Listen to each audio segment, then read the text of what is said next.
नमस्कार, बहुत बहुत स्वागत है आपका हमारे इस विशेष कार्यक्रम में। मैं हूं निखिल सिंह और वायनाड में भूस्खलन की भयानक त्रासदी ने सभी को दहला दिया है। अब तक 200 से ज्यादा लोगों की मौत हो चुकी है और बड़ी संख्या में लोग घायल हुए हैं। इस त्रासदी का दायरा इतना व्यापक था कि इसकी चपेट में आए 4 गांव पूरी तरह से उजाड़ हो गए। आम जन के क्षत विक्षत शव मिल रहे हैं। तबाही का मंजर ऐसा कि देखकर रूह कांप उठे। तमाम लोग इसे प्रकृति का कोप मानते हैं, लेकिन क्या इसके लिए केवल प्रकृति को ही जिम्मेदार माना जाए या फिर यह त्रासदी मानव निर्मित थी? क्या इस त्रासदी को निहित स्वार्थ और धन कमाने की लालच में जानते बूझते हुए आमंत्रित किया गया? क्या बार बार की चेतावनी और अदालतों के दिशा निर्देशों को भी अनदेखा करके बड़े पैमाने पर अवैध खनन को जारी रखना, इकोलॉजी की धज्जियां उड़ाना आम जनता के प्रति अक्षम्य अपराध नहीं है? इस पर भी हादसे के बाद चेतने के बजाय ओछी सियासत जारी रखना क्या केरल और वायनाड की जनता के साथ धोखा नहीं है?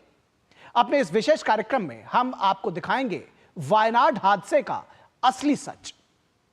वायनाड में आई भयंकर आपदा में जानमाल का भारी नुकसान हुआ। इस त्रासदी को लेकर अब कई गंभीर सवाल उठ रहे हैं।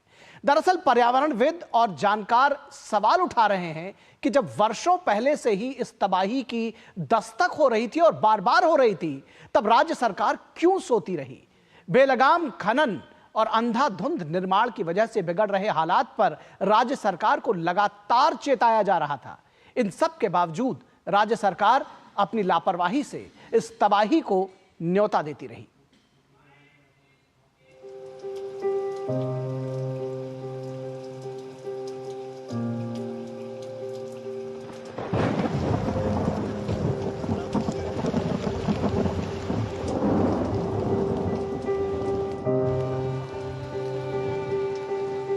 कभी जहां जिंदगी की चहल पहल गूंजा करती थी, आज वहां दूर तक तबाही का मलबा और मौत का सन्नाटा बिखरा पड़ा है।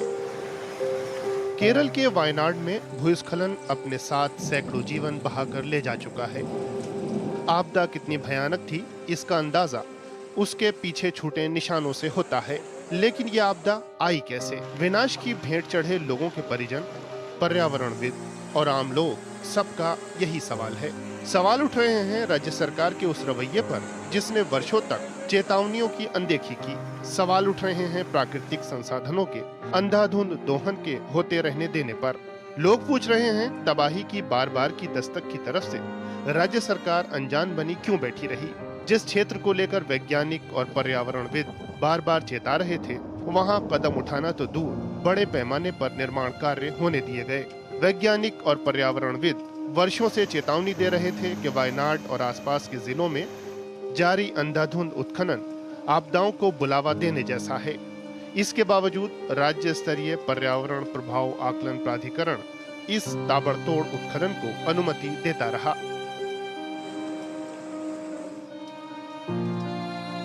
बार बार की चेतावनी के बावजूद राज्य सरकार ने मामले की संवेदनशीलता को नजरअंदाज किया और उसका परिणाम वायनाड में भयंकर भूस्खलन के रूप में सामने है।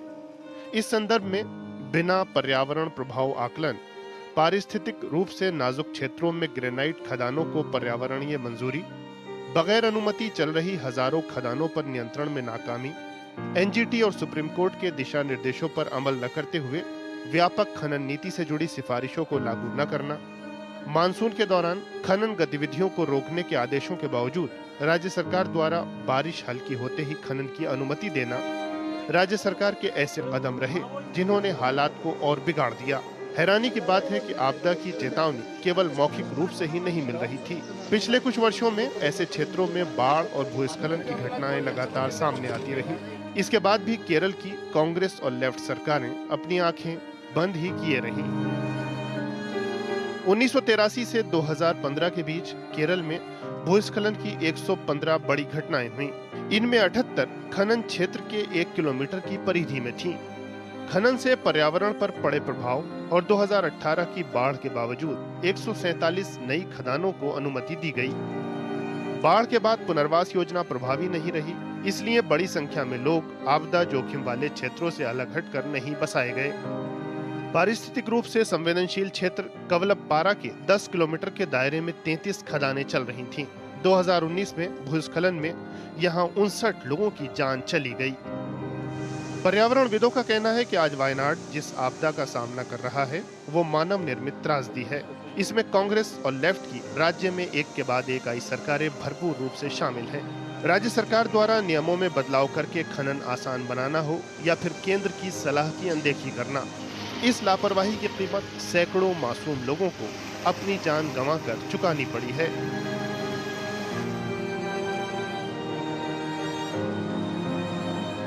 23 जुलाई को केरल सरकार को अर्ली वार्निंग भारत सरकार की ओर से दी गई थी।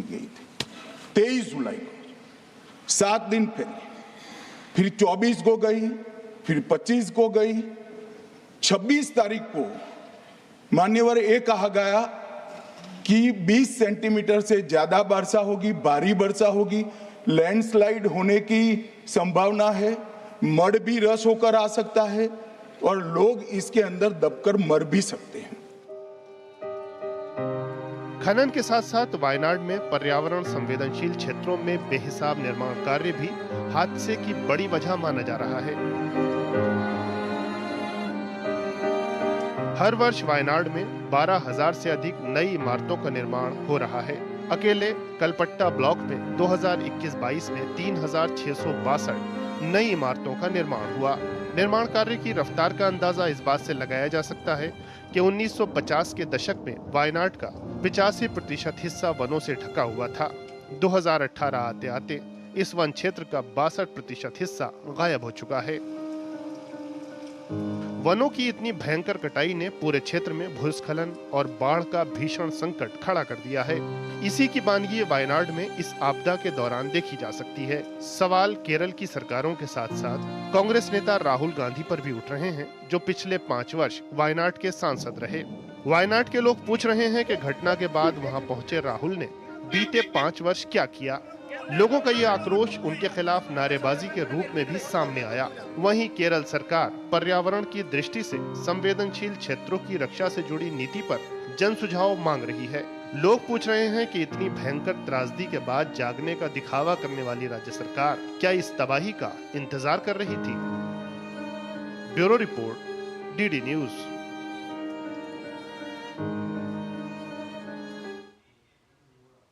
तो आपने देखा वायनाड हादसे का असली सच। क्या सचमुच सिर्फ प्रकृति को दोष देना ठीक है या फिर मानव निर्मित रही है ये त्रासदी? इसको समझने की कोशिश करते हैं। आप इस बात को जानिए, समझिए कि किस तरह से इस आपदा को जानबूझकर आमंत्रण दिया गया। मैं इसलिए कहता हूं क्योंकि अगर उस पर ध्यान न दिया जाए तो आमंत्रण देना ही कहा जाएगा। मानव निर्मित आपदा रही है, दशकों से थी आपदा की आहट। 1980 के दशक से ही हो रही थी भूस्खलन की बड़ी घटनाएं। दरक रहे थे पहाड़, सरकारों का रवैया उदासीन रहा। लगातार दरकते रहे पहाड़, लेकिन रवैया जो है वो उदासीन रहा, उस पर कोई कार्रवाई नहीं की गई। खनन पट्टों पर कोई रोक नहीं रही। साल दर साल बढ़ता गया खनन का दायरा, यानी कि दरकते रहे पहाड़ लेकिन खनन का जो दायरा था वो लगातार बढ़ता रहा। खनन पट्टों पर कोई रोक नहीं लगाई गई सरकारों की तरफ से। 1983 से 2015 के बीच केरल में भूस्खलन की 115 बड़ी घटनाएं हुई और इसमें कई बार जान माल का नुकसान भी हुआ। और इसके साथ ही साथ इसमें 78 घटनाएं खनन क्षेत्र के 1 किलोमीटर के दायरे में हुई। तो यह समझने की जरूरत है कि कितनी संवेदनहीन रही इस मामले में सरकार।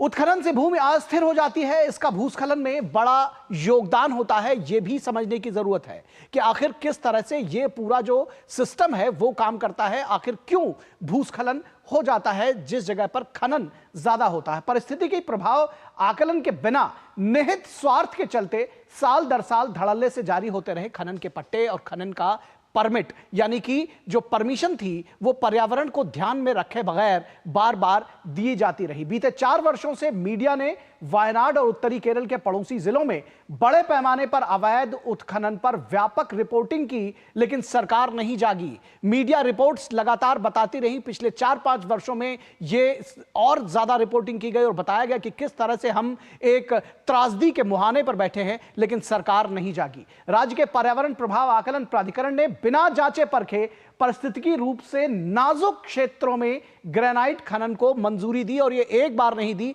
लगातार देते रहे, और ये जो खनन का दायरा है ये लगातार बढ़ता रहा। तो आप समझ सकते हैं कि किस तरह से राज्य सरकार की न सिर्फ अनदेखी रही बल्कि आपराधिक लापरवाही कही जाए तो गलत नहीं होगा। केरल में कांग्रेस नीति यूडीएफ और लेफ्ट की अगुवाई वाली एलडीएफ दोनों ही सरकारों की इसमें लापरवाही रही। तो आप समझ सकते हैं कि किस तरह से दोनों सरकारों की लापरवाही रही, लंबे वक्त तक इसका अनदेखा किया गया।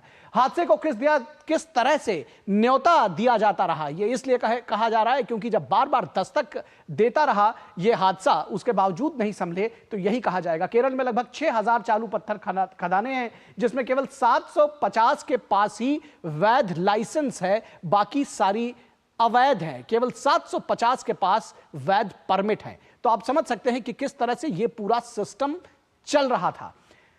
उत्खनन से हट जाती है मिट्टी की ऊपरी सतह। जब कहीं भी खनन किया जाता है तो मिट्टी की ऊपरी सतह हट जाती है और उसके साथ ही पानी को प्राकृतिक रूप से रोकने की जो उसकी क्षमता होती है मिट्टी की, वो नष्ट हो जाती है और इससे भूस्खलन आ जाता है। इस बात को सभी लोग जानते थे और उसके बावजूद पर्यावरण प्राधिकरण जो था स्टेट का, वो लगातार मंजूरी पर मंजूरी देता रहा। राज्य सरकार ने एनजीटी यानी नेशनल ग्रीन ट्राइब्यूनल और सुप्रीम कोर्ट के दिशा निर्देशों की अनदेखी कर नहीं लागू की व्यापक खनन नीति की सिफारिशें। जो सिफारिशें सुप्रीम कोर्ट और एनजीटी बार बार खनन नीति को लेकर देता रहा, उसको राज्य सरकार ने धता बता दिया। राज्य सरकार ने उसकी अनदेखी की, उसको लागू नहीं किया। बल्कि इतना ही नहीं, इसके साथ ही साथ जो खनन का जो दायरा था वो उसको और बढ़ा दिया। खनन की जो नीतियां थी उसमें और ढील कर दिया। इसके बजाय अभी भी अवैध रूप से जारी किए जाते हैं खदान संचालन के लाइसेंस। तो आप समझ सकते हैं कि किस तरह से अगर इसको कहा जा रहा है कि आपराधिक लापरवाही है तो गलत नहीं होगा। पारिस्थितिकीय रूप से संवेदनशील क्षेत्र कवलपारा के 10 किलोमीटर के दायरे में 33 खदानें भूस्खलन की बड़ी वजह बनी हैं। आप समझ सकते हैं कि 10 किलोमीटर के दायरे में 33 खदानें और ये भूस्खलन की बड़ी वजह बनी। अंधाधुंध जो है खदानें काम करती रही, वहां उत्खनन होता रहा, दस्तक देते रहे, पर्यावरण की रिपोर्ट्स आती रही, वैज्ञानिक चेताते रहे, केंद्र सरकार, सुप्रीम कोर्ट, एनजीटी सब लगातार बार बार कहते रहे, बावजूद उसके अगर उस पर कोई बात नहीं मानी गई तो समझा जा सकता है। और ऐसे ही भूस्खलनों में 2019 में हो गई थी 59 लोगों की मौत। ये मौत का जो मामला है, जो आंकड़ा है, ये इस बार बड़ा व्यापक हुआ है। इससे पहले भी छोटे मोटे हादसे होते रहे और एक बार 2019 में 59 लोगों की मौत हो गई थी ऐसे ही भूस्खलन के हादसों में। तो आप समझ सकते हैं कि ये जो दस्तक है वो बार बार दे रही थी प्रकृति का कोप कोई एक दिन में नहीं बरपा। 1950 के दशक में वनों से ढका था वायनाड का 85% हिस्सा। यह भी समझिए 2018 तक 62% वन क्षेत्र गायब हो गया, यानी अंधाधुंध वन की कटाई की गई और जिसकी वजह से जो पूरा पर्यावरण का सिस्टम था, जो इकोसिस्टम है, इकोलॉजी है, उसमें भी डिस्टर्बेंस हुई। जलवायु परिवर्तन से प्रेरित भारी बारिश हुई। जाहिर तौर पर जब आप वन काटेंगे तो ये सारे नतीजे हैं जो वो होंगे ही। जलवायु परिवर्तन से प्रेरित भारी बारिश और बेलगाम उत्खनन ने केरल में भूस्खलन की फ्रीक्वेंसी और प्रभाव को और बढ़ा दिया। ये जो भूस्खलन है ये बार बार आने लगे, इसकी फ्रीक्वेंसी बढ़ गई और इसका प्रभाव जो था, इसका जो दायरा था वो बार बार बढ़ गया। तो ये समझा जा सकता है कि ये दरअसल बार बार चेताने के बावजूद इसको जारी रखा गया महज निहित स्वार्थों की वजह से। मानसून के दौरान खनन गतिविधियों को रोकने के आदेशों के बावजूद सरकार अक्सर बारिश कम होने पर इन आदेशों को रद्द करती रही। यानी कि एनजीटी की तरफ से, सरकार की तरफ से जो ये आदेश है कि बाढ़ के समय, बारिश के समय खासतौर पर ये जो खनन है इसको रोक देना चाहिए, तो बारिश जैसे ही खत्म होती थी या बारिश हल्की होती थी उसके बाद ये खनन दोबारा चालू कर दिया जाता था। तो आप समझ सकते हैं कि किस तरह से धन उगाही या लालच जो था इसके पीछे की एक बड़ी वजह थी। राज्य सरकार ने खनन को लेकर नियमों में लगातार ढील दी, जिससे बढ़ता चला गया खनन का दायरा। तो खनन को रोकने के बजाय जो नियम थे उनको और ज्यादा आसान बना दिया गया और वो दायरा बढ़ता चला गया खनन का। सरकार ने रेत और मिट्टी के खनन के लिए जिला कलेक्टर से एनओसी की जरूरत को भी रद्द कर दिया, उसको खत्म कर दिया। तो आप समझ सकते हैं कि एनओसी भी नहीं लेनी थी जिला कलेक्टर से, आप केवल जाइए, एक परमिट लेकर आइए और उसके बाद खनन चालू कर दीजिए। और खास बात है कि 6000 के करीब जो खनन है वो चालू है और उसमें से केवल 750 के पास परमिट है। तो आप समझ सकते हैं कि अवैध रूप रूप से कितने ये खनन के जो कारोबार था वो फल फूल रहा था। 2018 में आई भारी बाढ़ के बावजूद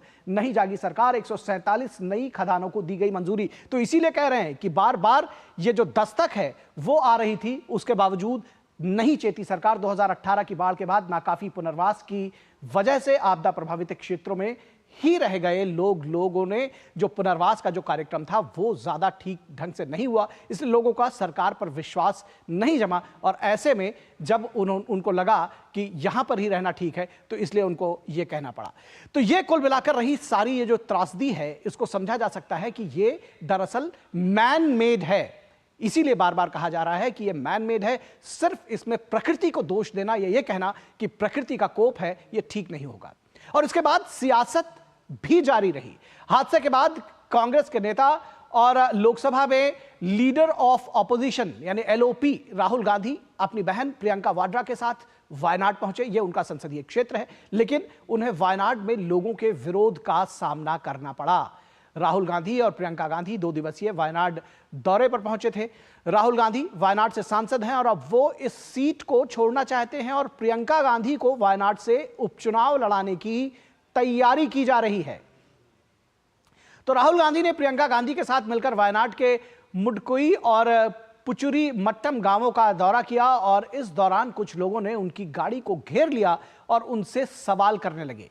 ये लोकल्स थे जो इस आपदा से जूझ रहे थे। वहां उन्हें स्थानीय लोगों और निवासियों ने रोका और कहा कि भाई उनसे कहो कि गाड़ी रोकें, हम जनता के लोग हैं और हम ही वे लोग हैं जिन्होंने उनको वोट दिया और जिताया, उनको सांसद बनाया।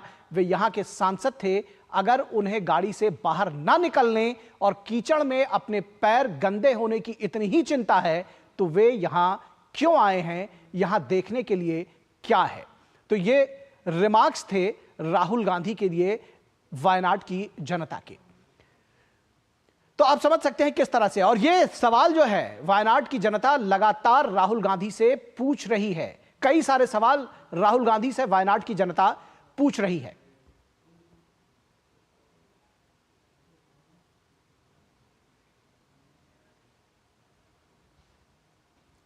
तो वायनाड की जनता मांग रही है जवाब राहुल गांधी से। वो पूछ रही है कि आखिर क्यों नहीं समय रहते राहुल गांधी इस पर चेते और उन्होंने उनके लिए काम किया, क्यों नहीं इस पर सवाल उठाए। वायनाड की त्रासदी सवालों में राहुल, वायनाड की जनता मांगे जवाब। राहुल गांधी को वायनाड में करना पड़ा जनाक्रोश का सामना। हमने आपको ये तस्वीरें अभी दिखाई और इस जनाक्रोश में जो आम लोग थे वो लगातार सवाल कर रहे थे राहुल गांधी से। वायनाड की जनता पूछ रही है तीखे सवाल। वो कह रहे हैं कि आखिर 5 वर्षों तक वो हमारे सांसद रहे लेकिन उनको हमारी सुध क्यों नहीं ली, उन्होंने हमारी याद क्यों नहीं आई। और वायनाड की जनता इसलिए एक के बाद एक कई सवाल पूछ रही है। 5 वर्ष सांसद रहते उठाए कौन से कदम, राहुल गांधी ने कौन कौन से कदम उठाए।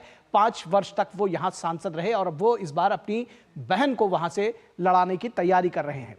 तो इस पर भी लगातार सवाल पूछ रही है वायनाड की जनता। हादसे के बाद कैमरों की भीड़ लेकर क्यों पहुंचे राहुल गांधी, यह सवाल भी पूछा जा रहा है और इसमें जो राजनीतिक निहितार्थ है वो भी निहित है, इसको समझा जा सकता है। और जनता इस बात को समझ रही है कि इतने सारे कैमरों की भीड़ लेकर आखिर राहुल गांधी क्यों पहुंचे। क्या आपदा में खोज रहे थे प्रियंका वाड्रा के चुनाव प्रचार का मौका, ये जनता सवाल पूछ रही है कि क्या इस आपदा के अवसर पे भी वो ये खोज रहे थे कि प्रियंका गांधी का चुनाव प्रचार कर दिया जाए, कुछ आंसू बहाए जाएं, कुछ दुख भरी बात की जाए और लोगों का दिल जीता जाए। ऐसे मौके पर क्या इन मुद्दों का हल निकालने के लिए बतौर जनप्रतिनिधि नहीं थी राहुल गांधी की जिम्मेदारी? क्या उनको इन चीजों के बारे में नहीं पता था? वो पिछले 5 वर्षों से यहां के सांसद हैं। वायनाड के अवैध खनन और अंधाधुंध निर्माण कार्य पर कब उठाई उन्होंने आवाज, ये भी सवाल लगातार पूछे जा रहे हैं। तो ये सारे सवाल निश्चित तौर पर मौजूद हैं और बार बार पूछे जाते रहेंगे राहुल गांधी से भी, और पूछे जाएंगे जो केरल की सरकार है, वर्तमान सरकार है, और उसके पहले की जो सरकारें हैं, जो जिम्मेदार लोग बैठे रहे हैं, उनसे भी पूछा जाएगा यह सवाल। हम बात करेंगे अपने संवाददाता नीरज सिंह से भी, लेकिन रुकेंगे एक छोटे से ब्रेक के लिए। आप कहीं मत जाइएगा, हम जल्द हाजिर होंगे। आपके घर के खाने में रेस्टोरेंट जैसा स्वाद ले आए MDH का शाही पनीर मसाला। पनीर को क्या मस्त बना डाला। स्वाद से सबको दीवाना कर दे, दीवाना कर दे। पता का चाय, गजब का स्वाद, मैं क्या जी, सब जानते हैं, जहां दिखे मारियो, अपना समझ के खा लियो। बात जब पीढ़ियों के लिए बनने वाले घर की हो तो जिम्मेदारी बड़ी हो जाती है। गैलेंट समझता है ये जिम्मेदारी। अब डबल एम रिब्स के साथ गैलेंट एडवांस TMT रीबार, निर्माण का रियल हीरो। सर आप बहुत लकी हैं कि आपके बेटे ने हेल्थ इंश्योरेंस और बाकी सारी फॉर्मेलिटीज टाइम से पूरी कर दी है। मेरा बेटा? तो फिर आप? पॉलिसी बाजार। क्लेम के टाइम पे हमेशा आपकी हेल्प को तैयार। पॉलिसी बाजार, 1 करोड़ का हेल्थ इंश्योरेंस सिर्फ 390 रुपए महीने से शुरू। गोल्डी छोले मसाले, जहाँ जाए रिश्ते बनाए, जहाँ जाए रिश्ते बनाए, गोल्डी मसाले। ब्रेक के बाद एक बार फिर आप सभी का स्वागत है और हम बात कर रहे हैं वायनाड हादसे का असली सच क्या है। और इस पर बातचीत करने के लिए हमारे साथ हमारे संवाददाता नीरज सिंह इस वक्त वायनाड से जुड़े हुए हैं। नीरज, लगातार जो बचाव कार्य है वो किया जा रहा है, रेस्क्यू रिलीफ ऑपरेशंस लगातार चलाए जा रहे हैं, बहुत सारे NGOs भी उसमें जी जान से जुटे हुए हैं। बावजूद उसके सवाल अब यह भी पूछा जा रहा है कि क्या यह त्रासदी टाली जा सकती थी? आम लोगों का क्या रुख है वहां पर?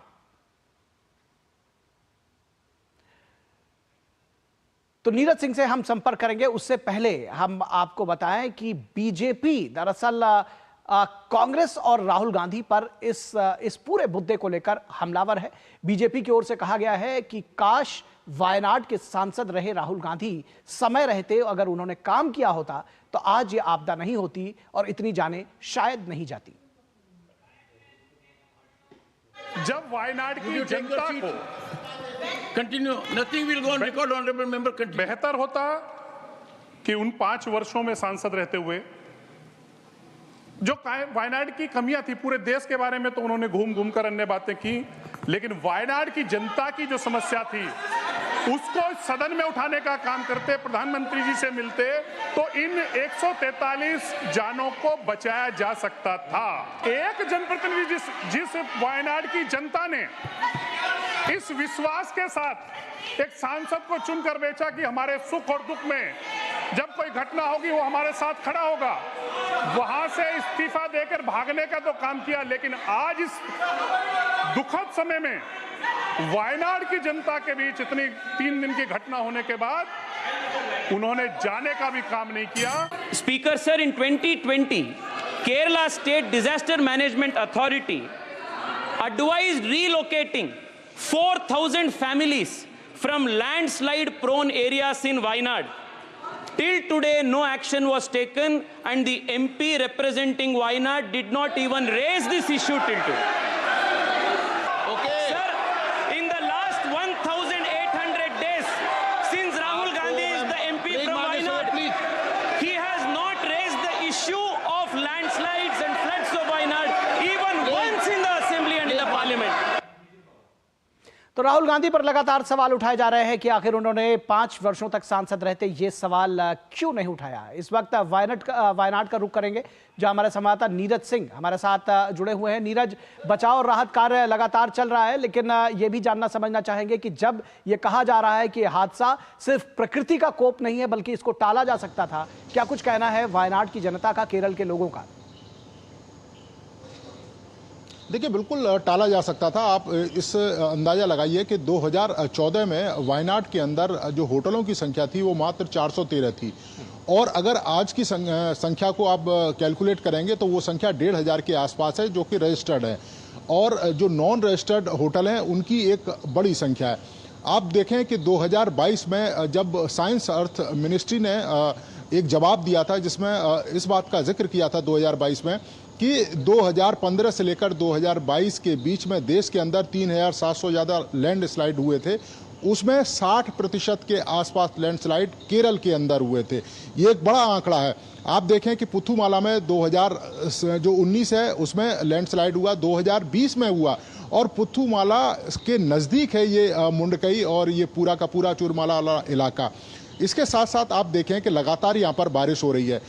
कुछ साल पहले ही जो केरल सरकार है, यहाँ पे चूंकि टी स्टेट है, वहां पर इन्होंने अनुमति दे रखी है कि अपने टी स्टेट के कुछ हिस्से को कमर्शियल एक्टिविटीज के लिए यूज कर सकते हैं।